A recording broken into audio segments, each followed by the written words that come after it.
Nossa aula de hoje é sobre essa figura curiosíssima que é o Boccaccio. É bem verdade que ele ocupa uma posição entre o arcadismo, que estava já em decadência, e o romantismo, que estava ainda em ascendência. Se a gente pensar no século XVIII, foi marcado por um movimento social muito grande, e isso se deve a uma classe que então surgia, a burguesia.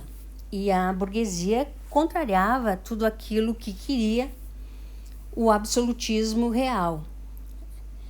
E o ponto culminante foi a Revolução Francesa, e assim, tanto do ponto de vista econômico quanto do ponto de vista político, até porque implica a derrota da aristocracia.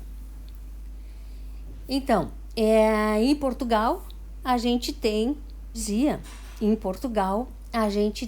no poder, como homem efetivamente forte, o Marquês do Pombal.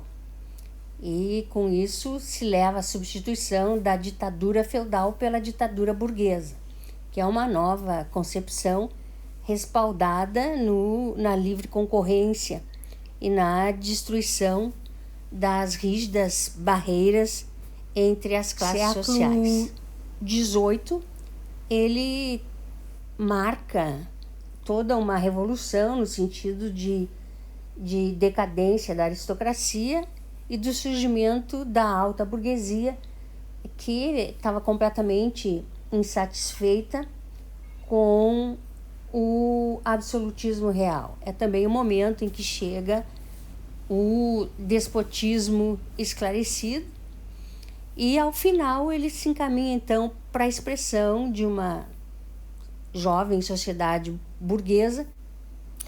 Então nós vamos ver como foi a vida do Boccaccio.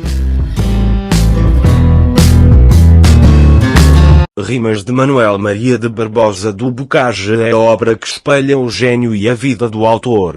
Publicada em 3 volumes, é um prenúncio da poesia pré-romântica com uma escrita transgressora, emotiva, em busca da liberdade, como viveu o próprio Boccaccio. Com a sua poesia de intervenção social, Boccaccio provocava as autoridades dominantes, sobretudo a religiosa, clamando pela liberdade. Nas rimas, Boccaccio deixa transparecer uma escrita de emotividade e uma formação clássica, mas que se liberta, deixando antever o estilo romântico que dominará Portugal no século XIX. A sua rebeldia, quer de hábitos quer de escrita, granjeiam a Boccaccio a ira dos seus pares e também de Pinamanique, o intendente da polícia e repressor das ideias contrárias ao sistema político, que o manda prender. A prisão, as contrariedades, mas sobretudo a boêmia e as tertúlias intelectuais amadureceram o poeta e a sua obra.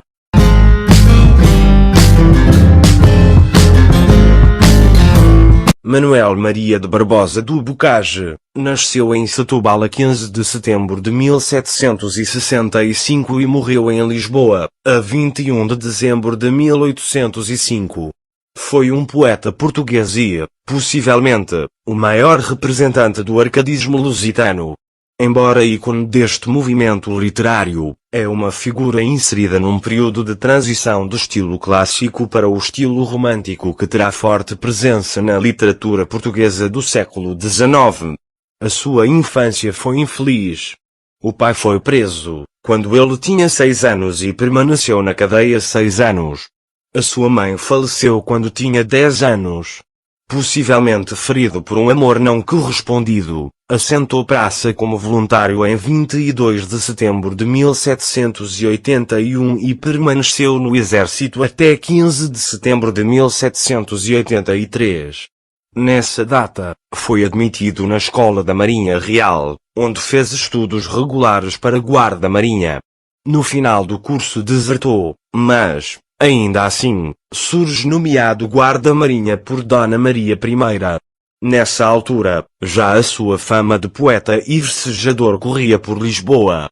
Em 1765, foi nomeado ouvidor em Beja, acusado de ter desviado a 10ª enquanto ouvidor, possivelmente uma armadilha para o prejudicar, visto ser próximo de pessoas que foram vítimas de Pombal. O pai de Bocage foi preso para o Limoeiro em 1771, nunca chegando a fazer defesa das suas acusações. Com a morte do rei Dom José I, em 1777, dá-se a viradeira, que valeu a liberdade ao pai do poeta, que voltou para Setúbal, onde foi advogado. Apesar das numerosas biografias publicadas após a sua morte, boa parte da sua vida permanece um mistério. Não se sabe que estudos fez, embora se deduza da sua obra que estudou os clássicos e as mitologias grega e latina, que estudou francês e também latim. A identificação das mulheres que amou é duvidosa e discutível. Foi preso pela Inquisição, e na cadeia traduziu poetas franceses e latinos. A década seguinte é a da sua maior produção literária e também o período de maior boêmia e vida de aventuras. Ainda em 1790 foi convidado e aderiu à Academia das Belas Letras ou Nova Arcádia, onde adotou o pseudônimo Elmano Sadino. Mas passado pouco tempo escrevia já ferozes sátiras contra os confrades. A partir de 1801, até à morte por aneurisma aos 40 anos, viveu em casa por ele arrendada no bairro Alto, freguesia das Mercês em Lisboa.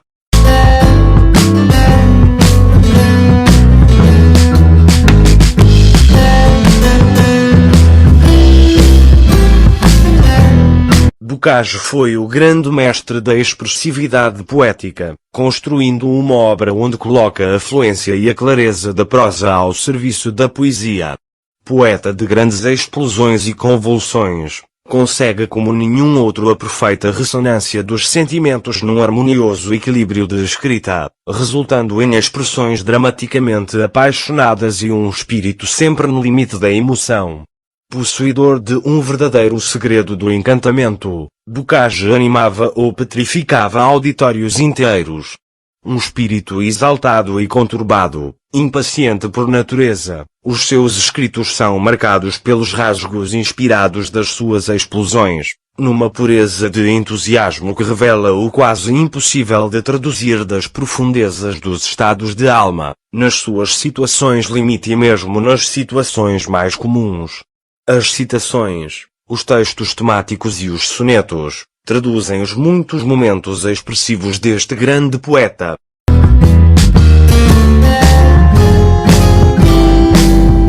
Rimas.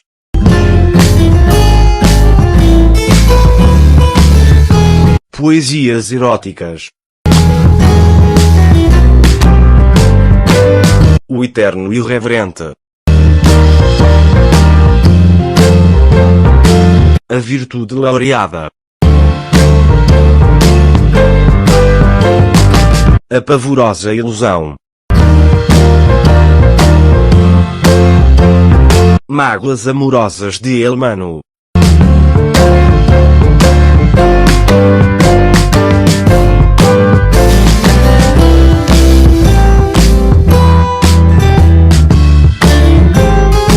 Sonetos.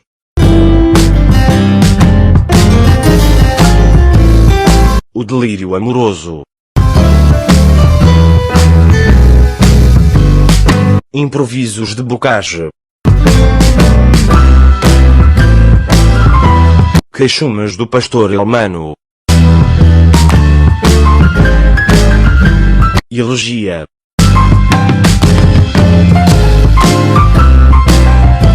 Anedotas do Bocage.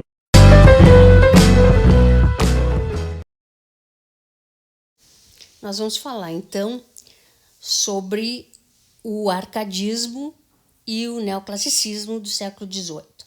Então, no quadro geral da literatura portuguesa, o Bocage ocupa a fronteira entre o arcadismo decadente e o romantismo ascendente. O século XVII já foi um século de grandes transformações, revolução industrial, ascensão da burguesia, estabelecimento de uma nova mentalidade, até chegar na Revolução Francesa, que representa a derrocada da aristocracia e o estabelecimento de um novo sentido de vida embasado no liberalismo. Em outras palavras, é o século que se encaminha para um governo forte, iluminista, e em Portugal o liberalismo entra através do Marquês do Pombal, que cria várias e várias modificações, né? E leva a uma ditadura feudal, a troca dessa ditadura feudal, que vai ser substituída por uma outra ditadura, que é a ditadura burguesa. E aí ela é respaldada na livre iniciativa, na livre concorrência, e chegamos então à origem do arcadismo. Surge na Europa no século XVIII e também é chamado de setecentismo ou neoclassicismo. O nome arcadismo é uma referência à Arcádia, que é uma região da Grécia, tida como uma região que chamava os poetas porque os inspirava.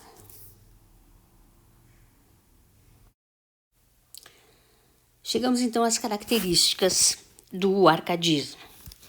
A primeira delas é o rococó, que é um estilo situado entre o barroco e o arcadismo. É muito, muito rebuscado. O predomínio da razão, a adoção de temas latinos, o pastoralismo ou o bucolismo, a imitação de modelos artísticos greco-romanos, obediência a regras e convenções clássicas como sinônimo de imitação, não de cópia pura. Tem ainda um convencionalismo grande, e a idealização faz parte do arcadismo. A idealização dos temas de amor. Os árcades rejeitaram a linguagem rebuscada da poesia barroca e buscaram inspiração na antiguidade greca e romana. Só quero chamar a atenção de vocês aqui nesse quadro para como o artista pintou essas duas figuras como se fossem estátuas de mármore, lembrando assim a arte dos antigos. Ele passa a designar as agremiações que juntavam os poetas para fazer renascer os poetas clássicos renascentistas.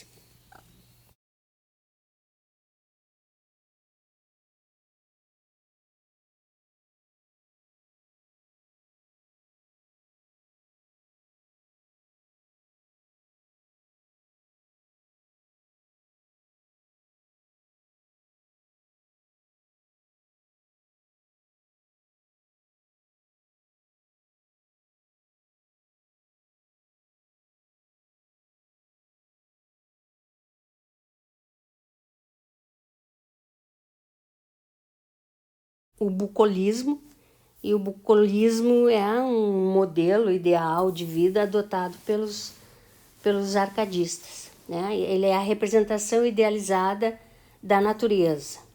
E os poemas, então, fazem a apresentação de cenários em que a vida rural é sinônimo de tranquilidade e de harmonia. Os poetas, então, passam a ser os pastores, como nessa cena, e adotam um codinome, digamos assim, quando escrevem a sua poesia. Então, eles recebem, quando entram para cá, o nome de pastores. Quanto à forma, eles usam um vocabulário simples, uma frase em ordem direta, ausência quase que total de figuras de linguagem e a manutenção do verso decassílabo e do soneto, que são formas clássicas. Quanto ao conteúdo, a gente vai ter o pastoralismo, o bucolismo, a fuga da cidade, a vida simples, o culto à vida simples, elementos de cultura da cultura greco-pagã, dos deuses pagãs, greco-latina, o convencionalismo amoroso, e os pseudônimos fazem parte deste convencionalismo, a idealização amorosa, o racionalismo, as ideias iluministas e o carpe diem, que é viver o momento.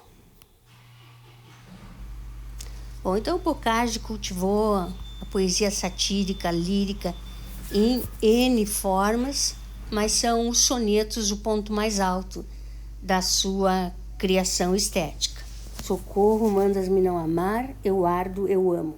Diz-me que sossegue, eu peno, eu morro. Então ele tem um temperamento romântico que tenta se adaptar à nova Arcádia. A temática, a matéria psicológica, é ele que leva para a literatura portuguesa. Ainda o egocentrismo, que é romântico, né? Que termina numa poesia de emoção e de confissão e de coloquialismo, como o romantismo pede.